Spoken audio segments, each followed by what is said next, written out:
Voilà donc notre dernière session. Nous avons donc partagé déjà 3 sessions. Nous avons vu ce qu'est la sanctification, la consécration. On peut se dire, est-ce qu'il y a une différence? Voilà, je vous ai donné un peu les définitions. Nous avons vu aussi l'importance de notre engagement à nous sanctifier. Et puis les trois étapes, un privilège de la sanctification. Aujourd'hui, je voudrais vraiment vous emmener, vous embarquer. Oh, vraiment, afin que vous receviez de cette odeur merveilleuse de l'onction de la consécration. Restez connectés, je vais prier pour vous à la fin de ce message, mais je voudrais d'abord, voilà, que nous ouvrions la parole de Dieu ensemble. Amen. Bien, nous avons bien compris que Dieu désire de chacun de nous, faire de chacun de nous un vase d'honneur. Amen. Mais Dieu désire également faire de chacun de nous des vases de réveil. Amen. Dites avec moi, vase de réveil. Dieu désire vraiment faire de chacun de nous des vases de réveil afin de libérer des sons de victoire sur l'ennemi. C'est très important. Afin de libérer des sons de liberté face à l'esclavage de la mort, des sons de repentance pour conduire notre prochain à changer de mentalité, à naître de nouveau par le Saint-Esprit et à être rafraîchi. Amen. À être rafraîchi par la joie du ciel. C'est donc par la nouvelle naissance, oui mes amis, c'est par la nouvelle naissance que hier j'étais un vase vil, mais de ce que ce vase vil d'hier devient maintenant, aujourd'hui, un vase d'honneur et un vase de réveil. Notre verset de référence pour cette étude de Timothée 2, 21, si donc quelqu'un se conserve pur en s'abstenant de ces choses, il sera un vase d'honneur, sanctifié, utile à son maître, propre à toute bonne œuvre. Donc, nous devons nous sanctifier par une communion intime avec le Saint-Esprit, par, bien sûr, un cœur humble, c'est évident, en étant déterminé à renoncer au mal et bien sûr, évidemment, en croyant. C'est évident, mais il faut le croire, en croyant dans la puissance du sang de Jésus-Christ. Amen. Allez, je vous emmène dans un temps de proclamation. Vous êtes prêts? On y va ensemble. On démarre tout de suite. Vraiment, un message très fort. Restez connectés jusqu'au bout avec moi. C'est très très fort, un peu long ce soir, mais je crois que ce temps que nous allons vivre ensemble va vraiment être un temps de libération, un temps de conviction dans votre conscience. Vraiment, alléluia. Allez, on proclame ensemble. C'est par ma sanctification. Allez, c'est à vous. C'est par ma sanctification que je parviendrai à une authentique consécration qui demeurera dans le temps. Je ne suis plus un vase vil. Non, non, non. Allez, on confesse. Je suis un vase d'honneur. Amen. Je suis un vase purifié, sanctifié et utile pour Dieu. Je suis transformé de gloire en gloire. Allez, c'est à vous, il faut proclamer, hein. Et je me conserverai pur pour mon Seigneur Jésus-Christ. Par le renoncement aux œuvres mortes. Allez, on proclame, par le renoncement aux œuvres mortes. Je deviens propre à toute bonne œuvre. Par le rejet de l'impureté. Par le rejet de la soif du luxe. Je deviens utile à mon Maître Jésus-Christ.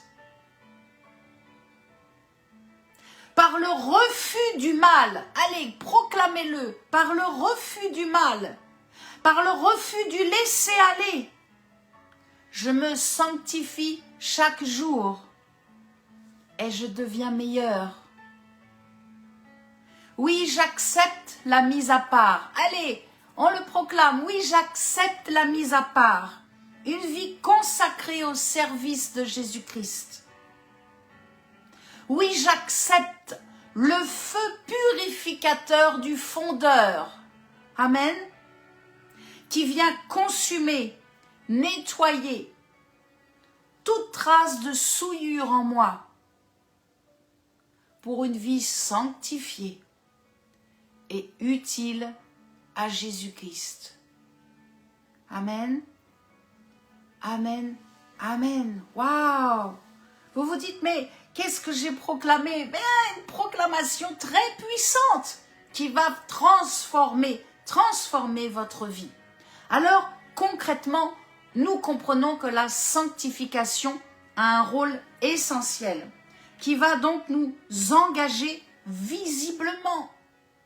La sanctification, c'est pour nos récompenses. La sanctification n'est pas pour notre salut, c'est pour nos récompenses, pour être agréable à Jésus.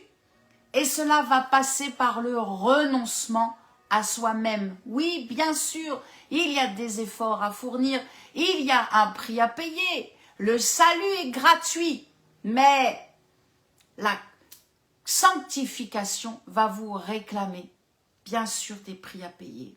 Et cela passera évidemment, nous l'avons compris déjà depuis plusieurs sessions, par une communion avec le Saint-Esprit et la lecture de la parole de Dieu.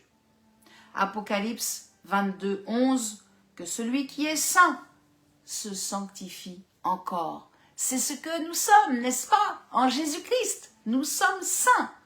Et donc, Dieu nous dit encore, sanctifiez-vous, sanctifiez-vous, que celui qui est saint se sanctifie encore. Alors, aujourd'hui, je voudrais vous donner du concret. Il y a, voilà, je vous ai expliqué les définitions, j'aime bien aller chercher dans la racine des mots, j'aime bien aller dans les profondeurs pour comprendre, voilà, des différentes références bibliques. Mais là, j'aimerais vous donner du concret. Le premier domaine, et je voudrais vous en parler sur 6 domaines particulièrement plus détaillés. Le premier domaine, c'est envers soi-même. Quand je sanctifie ma propre vie, eh bien, cela veut dire je rentre dans une abstinence d'impudicité. Cela veut dire quoi? Eh bien, je tiens mon corps dans la sainteté. Je tiens mon corps dans l'honnêteté. Je ne me livre pas à des convoitises passionnées comme font les païens. Et puis, c'est aussi savoir contrôler sa bouche. Je vous rappelle, Dieu ne nous a pas appelés à l'impureté, mais à la sanctification. 1 Thessaloniciens chapitre 4, verset 7. Celui donc qui rejette ses préceptes ne rejette pas un homme, mais Dieu, qui vous a aussi donné son Saint-Esprit. Je vous invite, mes amis, à relire 1 Corinthiens 6 et Éphésiens 5. Car le corps n'est pas pour l'impudicité. On peut le proclamer, mon corps n'est pas pour l'impudicité. Amen. Il est pour le Seigneur. L'apôtre Paul dit, et le Seigneur pour le corps. Et Dieu qui a ressuscité le Seigneur nous ressuscitera aussi par sa puissance. Ne savez-vous pas que vos corps sont des membres de Christ? Oh, écoutez bien cela. Prendrais-je donc les membres de Christ pour en faire les membres d'une prostituée? Loin de là. Ne savez-vous pas que celui qui s'attache à la prostituée est un seul corps avec elle? Car est-il dit, les deux deviendront une seule chair. Mais celui qui s'attache au Seigneur est avec lui un seul esprit. Fuyez l'impudicité. L'apôtre Paul nous le redit encore aujourd'hui, fuyez l'impudicité. Quelque autre péché qu'un homme commette, ou une femme, bien sûr, ce péché est hors du corps, mais celui qui se livre à l'impudicité pêche contre son propre corps. Ne savez-vous pas que votre corps est le temple du Saint-Esprit. Hein, c'est le réceptacle, c'est le temple, c'est l'espace où est le Saint-Esprit qui est en vous et que vous avez reçu de Dieu et que vous ne vous appartenez pas à vous-même car vous avez été rachetés à un grand prix. Glorifiez donc Dieu dans votre corps et dans votre esprit qui appartiennent à Dieu. Votre corps appartient à Dieu, votre esprit appartient à Dieu. Un peu plus loin pour éviter donc l'impudicité, que chacun ait sa femme et que chaque femme ait son mari. Amen. C'est très clair. Il faut mettre de l'ordre dans votre vie parce que le Dieu que nous servons est un Dieu d'ordre. Et pour vous y aider, eh bien, la sanctification va réclamer 3 choses afin de mettre de l'ordre dans votre vie. 1. Renoncer au péché. Tite, chapitre 2, versets 11 et 12. Abandonnez le mal. S'il vous plaît, mon frère, ma sœur, ce n'est pas douloureux, je vous assure, car la grâce enseigne et enseignera toujours le croyant pour voir comment réussir, comment faire, comment dire non, je ne veux pas, je ne veux plus pécher. 2, eh bien, c'est croyez en la royauté de Jésus-Christ. Romains chapitre 12, verset 2. Nous sommes fils et filles de Dieu. Amen. Et nous régnons avec Christ. Alléluia. Et 3, évidemment, de rester en communion avec le Saint-Esprit. Première épître de Jean, chapitre 1, verset 7. Le péché empêchera toujours la communion, notre communion avec le Saint-Esprit. Bien, ça c'est le premier point que je voulais vous partager. Sanctifier donc notre vie, se sanctifier soi-même. Bien sûr, il y a la sanctification envers l'Église, le corps de Christ. Cela veut dire de ne pas user de fraude, de ne pas user de cupidité dans les affaires de toute façon du Seigneur, parce que le Seigneur, de toute façon, tire vengeance de toutes ces choses.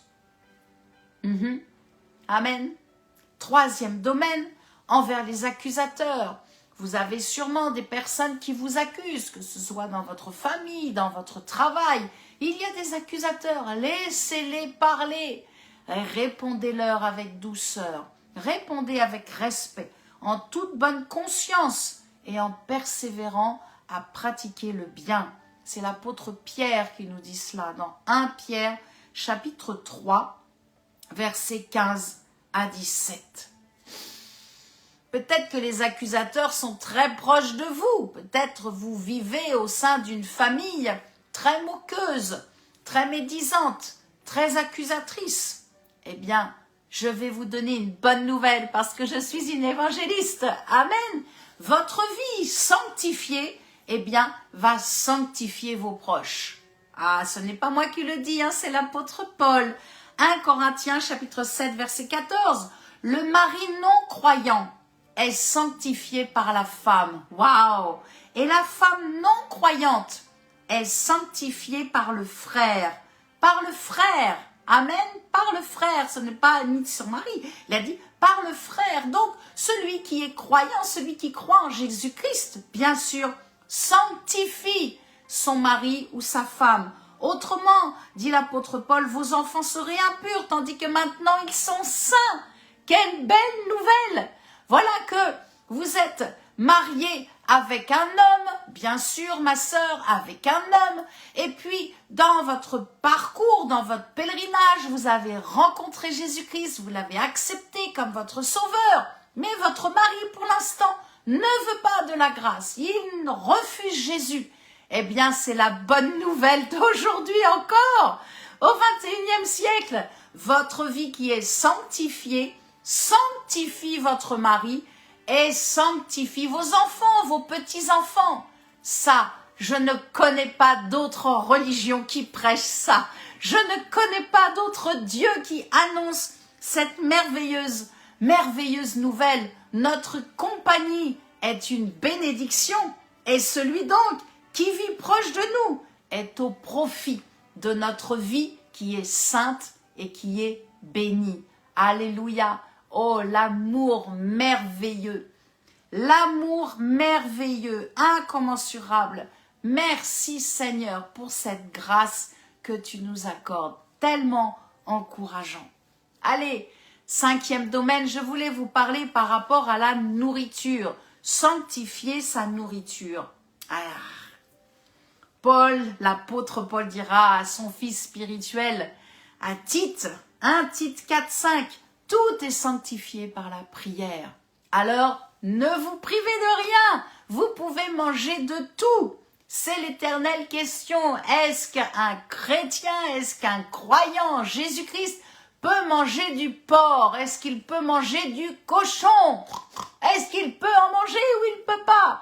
Eh bien, tout est sanctifié par la prière. Alors, si on était dans l'ancienne alliance, nous serions condamnés de mort. Ésaïe 66, verset 17. Mais dans la nouvelle alliance, l'apôtre Paul dit, voilà que tu es invité chez un ami et que ton ami te fait un bon barbecue avec des bonnes côtes de porc, ou que je ne sais pas, ta nièce t'a invité et elle te fait un bon rôti de porc, elle a mis tout son cœur. Et toi, tu vas être là, oh non, je ne mange pas de porc. Oh, mes amis, l'apôtre Paul dit, ne scandalise pas le cuisinier, la cuisinière, ne scandalise pas ton frère, ta sœur, mange-le, mais surtout, prie avant, rends grâce à Dieu. Tout est sanctifié par la prière. Une petite phrase qui règle tout. Alors, je sais qu'il y a des produits aussi de consommation qui sont marqués par la griffe de Satan. Il y a une marque d'ailleurs de chocolat qui a l'effigie du dragon. Eh bien, priez, neutralisez toute puissance des ténèbres et mangez avec paix, mangez avec joie et réjouissez le cœur de ceux qui vous ont préparé à manger et ne soyez pas des religieux, des religieuses. Tout est sanctifié par la prière. Donc, priez. Amen. Et voilà, la question est résolue. Priez. 6e domaine, un domaine très important envers notre lieu d'habitation. Bien sûr qu'il faut sanctifier sa maison. Je vous partage le proverbe 3,33 que j'ai découvert vraiment plus profondément. Proverbe 3, verset 33. La malédiction de l'Éternel est dans la maison du méchant, mais, il bénit la demeure des justes. Vous pouvez aller sur ma chaîne YouTube, vous tapez mon nom, Florence Bisch, B-I-S-C-H, et vous retrouverez donc cette prédication sur sanctifier vos maisons. C'est très important. Et c'est de ma responsabilité de vous prévenir. Parce qu'il y a une malédiction qui est produite par une non-sanctification, par un cœur qui reste dans la méchanceté. C'est pour cela qu'il faut demander l'éclairage au Saint-Esprit, afin que vous sanctifiez votre maison. Il y a peut-être un objet dans votre maison qui ne plaît pas au Saint-Esprit. Il y a peut-être un livre d'occultisme, d'astrologie, de choses peut-être que vous avez lu il y a très longtemps, vous l'avez mis dans un carton, vous l'avez oublié, mais le Saint-Esprit, quand vous demandez à Dieu, le Saint-Esprit va vous montrer, afin de vous séparer de ces objets. Et il faut les brûler, il faut les casser en priant et en vous délivrant de tout impact de ce qui s'est passé dans votre vie. Et il faut, pour cela, deuxièmement, en sanctifiant votre maison, vous allez libérer une bonne odeur de paix, une bonne odeur de paix, un climat de douceur. Dans votre maison, lorsque votre maison est sanctifiée, vous allez accueillir les serviteurs, les servantes de Dieu. Peut-être vous vous dites, j'aimerais inviter l'évangéliste Florence à la maison, mais ma maison n'est pas bien, ma maison n'est pas propre, ma maison n'est pas bien rangée. C'est le 4e point, rangez, Faites propre parce que Dieu aime cela, il est un Dieu d'ordre. Et surtout le Saint-Esprit aime quand la maison est rangée, quand les choses sont bien propres, quand tout est bien parfumé. Parfumé, ça sent bon dans une maison. À ce moment-là, vous attirez la grâce de Dieu.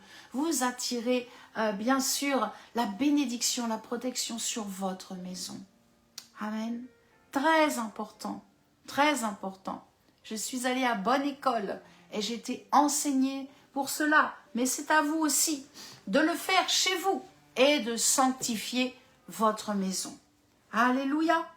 Allez, un petit temps de proclamation, un temps où je vous fais participer à cette prédication. Alléluia. Oh, gloire, gloire, gloire à Dieu. Allez, on y va. On proclame ensemble, j'appose le sang de Jésus-Christ sur mon lieu d'habitation. Je proclame que ma maison est bénie. Je m'engage à la sanctifier, afin que la prospérité y soit attirée. Merci Saint-Esprit de mettre en lumière dans ma demeure ce qui t'est désagréable. Aujourd'hui, je prends autorité par le nom de Jésus-Christ. Allez, on proclame ensemble, hein? Et je ferme l'accès de mon habitation aux méchants. Amen. Car je veux protéger l'endroit où je vis. Je proclame que mon héritage se répand dans chaque pièce où je suis installée. J'appelle l'esprit de propreté. J'appelle l'esprit de rangement. J'appelle la bonne odeur dans mon habitation. Et je m'engage à parler avec vérité auprès de mes frères et sœurs en Christ, afin qu'eux aussi sanctifient leur habitation, afin qu'ils reçoivent des ministères et qu'ils accueillent ta glorieuse présence, Père. Amen. Amen. Amen. Oh, alléluia. Il y a bien sûr d'autres domaines. Je ne vais pas développer, mais voilà, bien sûr qu'il est important de consacrer un enfant. Samson a été consacré dans le ventre de sa mère, qui était stérile, Juge chapitre 13. Jésus a été consacré selon la loi juive, d'où l'importance. Présentez vos enfants, consacrez vos enfants. C'est ce que j'ai fait pour mes enfants il y a de nombreuses années. Voilà, mon pasteur à l'époque les a présentés devant Dieu. Oh, il faut aussi des fois consacrer des objets. Dans l'Ancienne Alliance, je lis dans Lévitique chapitre 8 verset 31, la corbeille de consécration. La corbeille de consécration. C'était un panier où était mis le pain, rien d'autre. C'était uniquement un panier pour mettre le pain. Alors, bien sûr, lorsque vous lisez l'Ancienne Alliance, vous voyez qu'il y a les ustensiles dans le temple qui servaient au temple, qui étaient réservés, consacrés uniquement pour une utilité. D'ailleurs, quand je fais la Sainte Seine, vous savez, le pain, la galette là, sans levain et que je la fais cuire, j'ai réservé une petite poêle. Et cette poêle ne sert uniquement que pour faire cuire le pain sans levain. J'ai dit à pasteur, surtout tu fais pas cuire ni les légumes ni le poisson là. Cette petite poêle est réservée pour faire cuire le pain de la Sainte Seine. Alléluia, consacré. Il y a des endroits, des objets que Dieu nous demande de consacrer. Consacrer son temps. La consécration de notre temps, Lévitique chapitre 7 verset 23. D'ailleurs, 7 est le chiffre de la consécration. 7, le 7e jour. Nous nous reposons, nous prenons le temps où nous allons à l'église Alors le dimanche, pour nous les croyants, nous ne sommes pas juifs, nous c'est pas une question de faire le Shabbat, voilà, nous on est croyants, on est sous la grâce en Jésus-Christ, donc le jour du repos, c'est le dimanche, ce jour est saint, ce jour est consacré pour Jésus, et d'ailleurs je vous invite, lorsque vous allez dans l'Assemblée des Saints, allez vraiment pour remercier Jésus, soyez reconnaissants, libérez vos actions de grâce pour tout ce que votre adoration pour Jésus, pour tout ce que vous avez vécu dans la semaine. Laissez le temps de la prière, de la demande de côté. Prenez dans ce 7e jour, ce jour consacré de l'hébreu Kodesh, vraiment, prenez ce jour à part pour remercier et être reconnaissant envers celui qui vous aime et qui a donné sa vie pour vous. Consacrer son argent, alors là, il faudra faire une étude complète parce que, oui, donner est une grâce. Amen. Donner est une grâce. J'aimerais vous partager ce verset que je viens de découvrir récemment. Ézéchiel, chapitre 20, verset 40. Donner est une grâce. Tout le monde ne peut pas donner parce que c'est Dieu qui place cela dans notre cœur. Donner est une grâce. Donnez pour les orphelins, venez semer dans RFC Diaconat, semez une semence d'amour afin que ces enfants puissent sortir de la rue, aller à l'école et être élevés selon la parole de Dieu. Amen, être sauvés. Ézéchiel 20, 40, Dieu dit, je rechercherai vos offrandes. C'est Dieu. Amen, quand je vous dis, donnez une grâce de Dieu, je rechercherai vos offrandes.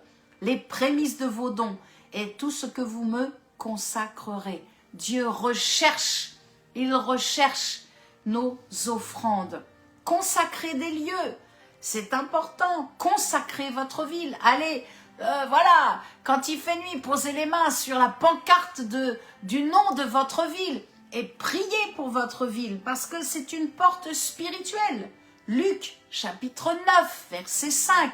Et si les gens ne vous reçoivent pas, sortez de cette ville et secouez la poussière de vos pieds en témoignage contre eux. Il est important aussi dans votre maison, consacrer un espace, un endroit pour Dieu. Peut-être c'est dans un bureau, c'est votre chambre. Il est important de vraiment consacrer, réserver un espace dans votre maison pour Dieu. Consacrer une salle d'hôtel avant une conférence, on purifie, on libère les lieux. Et puis, notre espace corporel, mon frère, ma sœur, notre corps, mon corps est un lieu saint, car le Saint-Esprit y habite. Notre corps, votre corps, est un lieu saint. Et c'est à vous de le consacrer, de le sanctifier encore.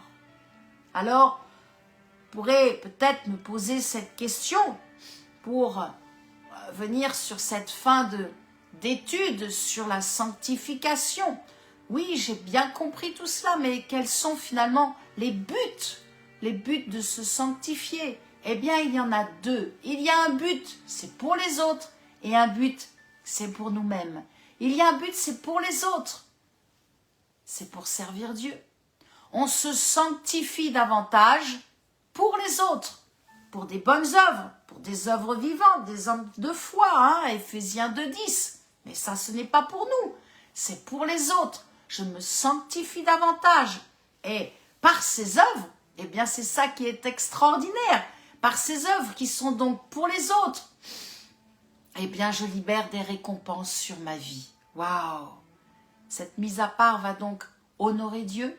Cette consécration va montrer aussi à ceux qui vivent autour de vous, sur cette terre, que votre vie est consacrée, cette vie est sanctifiée par votre relation intime avec le Saint-Esprit.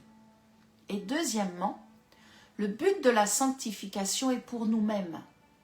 Comment cela se passe? C'est que nous allons augmenter notre crainte de Dieu. Notre respect, notre saint respect pour Dieu va être encore plus profond, particulièrement à chaque fois que nous consommons la Sainte Seine, à chaque fois que nous communions, que nous prenons le pain et la coupe, le fruit de la vigne, eh bien, nous nous rappelons qui est Dieu, comment il nous aime, ce qu'a fait Jésus. Et à ce moment-là, la crainte de Dieu augmente. Et là, bien sûr que ce but est pour nous-mêmes. Amen. Celui donc et celle qui se sanctifie va montrer sa consécration, sa dévotion à Dieu. Et c'est cela le vrai service. C'est cela le vrai service, je vous assure. La consécration par la sanctification. Cela démontre que, j'ai réglé mon problème avec le péché, c'est fini. Et puis 2, j'ai reçu aussi ma délivrance de tout ce qui est charnel, de l'amour charnel, de la médisance, du luxe, de l'alcool, de l'impudicité. Tout ça, ça y est, c'est résolu. Et donc, je vais marcher humblement. Et cette marche humble et ce désir vraiment de renoncer au péché, eh bien cela va fermer la porte, les accès à Satan. Et cela va ouvrir les opportunités pour servir Dieu. Waouh! N'est-ce pas merveilleux? L'apôtre Daniel Vindini, mon père spirituel, qui a beaucoup prêché sur la sanctification, a dit « Seule la sanctification, uniquement donc la sanctification, purifiera nos actions de toute récupération au service du mal. » D'où l'importance de sanctifier sa vie. C'est très important, sanctifier sa vie. C'est se séparer du péché. Cela va impliquer évidemment de vous séparer de certains frères ou de certaines sœurs qui pêchent. Et cela va vous embarquer à vous rapprocher d'autres frères et sœurs dans le Seigneur qui se sanctifient.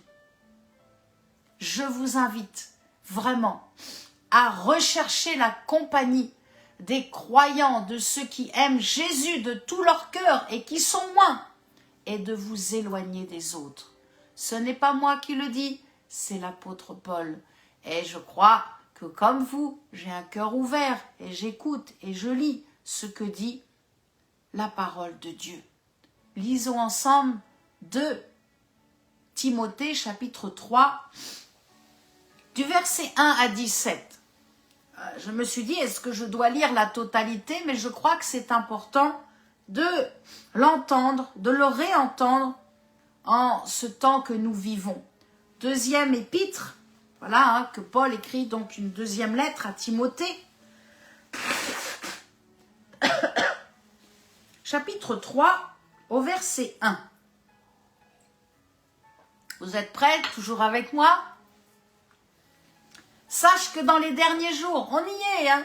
Sache que dans les derniers jours, il y aura des temps difficiles, car les hommes seront égoïstes, amis de l'argent, fanfarons, hautains, blasphémateurs, rebelles à leurs parents, ingrats, la liste est longue, hein? Irreligieux, insensibles, déloyaux, calomniateurs, intempérants, cruels, ennemis des gens de bien, traîtres, emportés, enflés d'orgueil, aimant le plaisir plus que Dieu, ayant l'apparence de la piété, mais reniant ce qui en fait la force.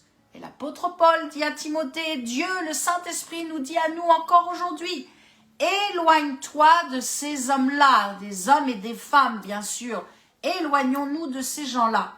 Il en est parmi eux qui s'introduisent dans les maisons, qui captivent des femmes d'un esprit faible et borné, chargés de péché, agités par des passions de toute espèce, apprenant toujours et ne pouvant jamais arriver à la connaissance de la vérité. Waouh!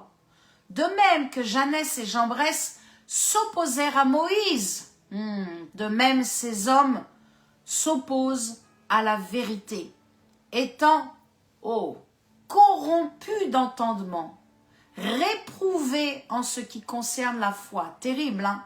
Ils sont réprouvés en ce qui concerne la foi. Mais ils ne feront pas de plus grands progrès, car leur folie sera manifeste pour tous, comme le fut celle de ces 2 hommes.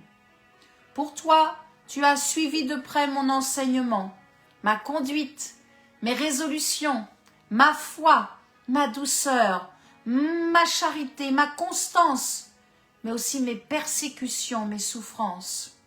À quelles souffrances n'ai-je pas été exposée? À Antioche, à Icône, à Lystre, quelle persécution n'ai-je pas supportée? Et le Seigneur m'a délivré de toutes. Or, tous ceux qui veulent vivre pieusement en Jésus-Christ seront persécutés. Mais les hommes méchants et imposteurs avanceront toujours plus dans le mal, égarant les autres et égarés eux-mêmes. Toi, demeure dans les choses que tu as apprises. Amen. Et reconnues certaines, sachant de qui tu les as apprises. Dès ton enfance, tu connais les saintes lettres qui peuvent te rendre sage à salut par la foi en Jésus-Christ. Toute écriture est inspirée de Dieu, utile pour enseigner, pour convaincre, alléluia, pour corriger, pour instruire dans la justice, afin que l'homme de Dieu soit accompli et propre à toute bonne œuvre. Mes amis, recherchons la présence de ceux qui ont un cœur pur, de ceux qui ont de la bienveillance, ceux qui sont aimables, ceux qui vous enseignent avec vérité, honnêteté, avec amour, ceux qui sont remplis de patience et de douceur envers vous. Oh, pour vous qui êtes dans le ministère, pour vous qui êtes dans le ministère selon Éphésiens 4, 11, il y aura des temps de désert, il y aura bien sûr des temps de persécution, des temps où vous vous dites « Pourquoi je n'entends pas Dieu? Est-ce que Dieu me parle encore? Je ne l'entends pas. » Mais Dieu met des temps de silence. Dieu vous met à part, vous réclame de vous encore plus de la consécration, comme David était dans sa caverne, dans sa grotte, des temps d'isolement. Et au début, qu'est-ce qui se passe? Je suis bien placée pour vous en parler. Eh bien, vous refusez ce temps. Vous dites non, je ne veux pas être là, à rester seule. Je veux aller évangéliser, je veux aller en mission. Et puis Dieu te dit non, je veux un peu un temps avec toi dans cette mise à part, dans cette consécration. Et vous ne comprenez pas trop bien. Et puis au fur et à mesure du temps, vous faites des expériences merveilleuses. Vous partagez les profondeurs de la parole de Dieu. Vous êtes un homme ou une femme qui avait tout donné pour servir Jésus-Christ. Et vous découvrez finalement des réalités palpables avec Dieu, votre Père. Vous découvrez finalement que, à un moment donné, vous allez repartir, être relancé, soit sur le champ missionnaire, soit sur le domaine de l'évangélisation, et vous vous dites non. Et vous dites, Père, non, je voudrais encore vivre ces temps précieux dans ta présence. Je voudrais vivre encore ces temps où je suis seule avec toi. Et Dieu dit, maintenant, le temps est accompli, repars, va, et va sauver les âmes, va guérir les malades et délivrer les opprimés. Parce que pendant ce temps de mise à part, ce temps de consécration, eh bien, vous avez senti que vous étiez, waouh, la bien-aimée de Dieu, que vous avez été entourée, vous avez été, oh, je suis la préférée de mon Père céleste. Et tout cet amour qui s'est déversé au bout de plusieurs semaines, de plusieurs mois que vous avez été seul avec Dieu, eh bien, vous avez compris que Dieu vous a rempli afin de pouvoir libérer tout cela sur ceux que vous allez rencontrer maintenant dans les années à venir. Oh, mes amis, recherchez l'amitié de ceux qui sont sanctifiés, je vous assure. Recherchez leur amitié, car l'odeur de la sainteté se communique. Amen. L'odeur de la sainteté se communique. L'onction de consécration se transfère. Oui, je vous assure, cette belle et cette parfumante onction de consécration coulera sur votre tête. Et un jour, visible de tous, l'huile coulera sur vous pour une élévation au sein du corps de Christ. Un homme de Dieu, une femme de Dieu viendra libérer et transférer son onction sur vous. Oh, alléluia, pour ces jours de gloire qui arrivent. Croyez, je ne suis pas prophète, mais je prophétise de cette onction prophétique qui est aussi sur l'évangéliste. Je vous assure que des temps d'élévation arrivent sur votre ministère, sur votre vie, sur votre temps, des temps merveilleux où vous allez vous sentir aimé comme jamais vous n'avez senti l'amour de Dieu pour vous. Jean 15, 16, ce n'est pas vous qui m'avez choisi, dit Jésus, mais moi je vous ai choisi. Alléluia. Je souffle sur vous en cet instant. La foi dans la parole de Jésus, ce n'est pas ma parole, c'est la parole de Jésus-Christ, Jésus le oint. Je vous ai choisi, Jésus vous a choisi, je vous ai établi afin que vous alliez et que vous portiez du fruit et que votre fruit demeure, afin que ce que vous demanderez au Père en mon nom, il vous le donne. Il vous le donne. Vous réclamez plus d'onction, eh bien, il vous en donne. Mais lorsque vous recevez cette belle onction parfumante, peut-être en cet instant vous pouvez même sentir des bonnes odeurs de parfum, eh bien, il faudra l'entretenir. Vous recevez et vous entretenez. Vous recevez, vous allez recevoir en cet instant parce que je vais prier maintenant pour vous. Mais après, ce sera à vous d'entretenir cette belle onction parfumante, cette merveilleuse et belle onction de consécration. Amen. Alors je vous invite maintenant à vous isoler, à fermer vraiment les oreilles spirituelles à tout ce qui est des inquiétudes, à placer la main sur votre cœur. Je vous invite à fermer les yeux là où vous êtes et à simplement à recevoir. Ne priez pas avec votre intelligence, ne priez pas en langue. Restez concentrés sur ma voix et recevez ce que le Saint-Esprit veut vous donner en cet instant. Amen. Alléluia. Saint-Esprit, je prie maintenant pour vous.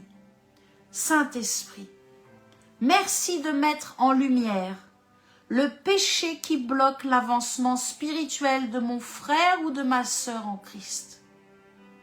Merci de leur montrer quel est le problème, qu'ils n'arrivent pas à se débarrasser et qui pollue leur communion avec toi.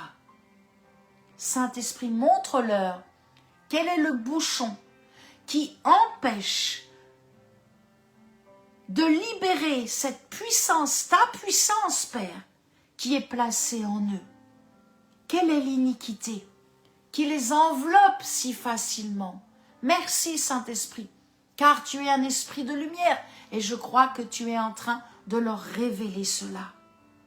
Merci de les aider à mettre cela sur l'autel afin que ton feu brûle et consume tout ce qui les bloque pour vivre paisiblement. Je prie au nom de Jésus-Christ afin que chacun de vous soit malléable dans les mains de Dieu, que vous soyez enseignables dans les mains de Dieu, laissant le Saint-Esprit, alléluia, épurer votre cœur en cet instant. Je sens le feu de l'Esprit qui passe par l'instrument que je suis en cet instant. Et maintenant, je vous assure, je libère sur vous la bonne odeur de sainteté. Je libère sur vous la bonne odeur de sainteté. Je transfère sur vous maintenant cette parfumante odeur de consécration. Alléluia! Cette parfumante onction de sainteté. Cette grâce éminente. Alléluia! Cette grâce éminente qui est sur ma vie. Je la libère maintenant sur votre vie au nom de Jésus-Christ. Et j'appelle vers vous de bonnes compagnies, des bonnes personnes qui sont consacrés. Amen, amen, amen. Alléluia, alléluia. Oh, je finirai cette belle étude par la parole de Dieu. L'épître de Pierre, 1 Pierre, chapitre 1, versets 15 et 16. Mais puisque celui qui vous a appelé est saint, vous aussi, mes amis, soyez saints dans toute votre conduite, selon qu'il est écrit. Vous serez saints, car je suis saint. Vous serez consacrés, parce que Jésus est consacré. Amen. Oh, alléluia, alléluia. Louange et gloire au nom merveilleux, glorieux de Jésus-Christ. Vraiment, je crois dans cette parole, nous sommes saints. Et Dieu nous dit encore aujourd'hui, soyez saints dans toute votre conduite. Amen.